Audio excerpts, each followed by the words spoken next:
आयुष्यभर गावात आणि आसपासच्या गावात दाढ्या करण्याचे, केस कापण्याचे काम करून आपले पोट भरणाऱ्या शांताबाईंना काही महिन्यांपूर्वी पंतप्रधान मोदींनी खास दिल्लीला बोलावून घेतलं.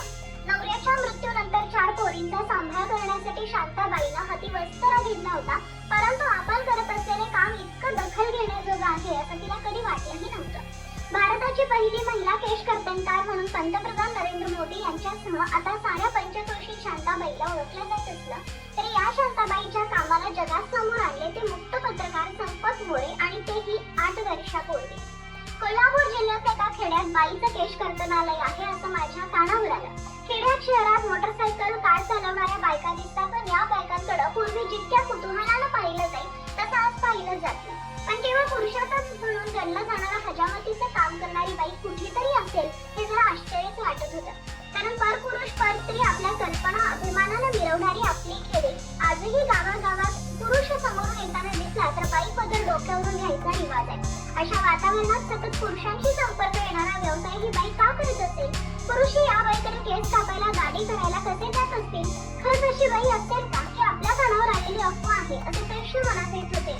तरीही ओळखीनं ओळख काढत त्या बाईचा अपुरा पत्ता मिळवला आणि अवलीला बाईला शोधायला निघालो.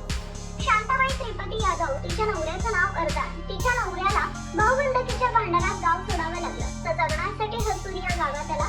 या गावातील लोकांनी गावात कारागीर नसल्यामुळे त्याला राहायला जागा दिली. मग गावात बलूत गोळा करून गावकऱ्यांच्या हजामती करून उदरनिर्वाह करू लागला. लोक पैशाऐवजी धान्य द्यायचे अशीच बलुतेची पद्धत तेव्हा गावात होती. हे दोघे नवरा बायको आणि 4 मुली अशा 6 माणसांचा संसार. एक दिवस श्रीपती आजारी पडला. अनेक ठिकाणी औषध पाणी केलं पण गुण आला नाही. शांताबाईचा संसार उघड्यावर पडला. समोर मोठं संकट उभं राहिलं.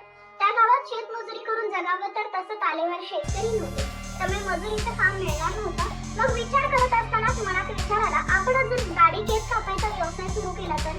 पण या विचारासोबत तिच्या अंगावर काटा आला. समाज निंदा नालस्ती करेल अशी भीतीही वाटली. तिचा बाप नामांकित कारागीर होता. लहान असताना बापाचं हजामत करणं तिनं मन लावून पाहिलं होतं. तिला विचार करताना असं वाटलं, जमेल आपल्यालाही हजामत करायला. मग तिला शेजारच्या म्हातारीला मनात आलेला विचार बोलून दाखवला. तिनं ती संमत केली.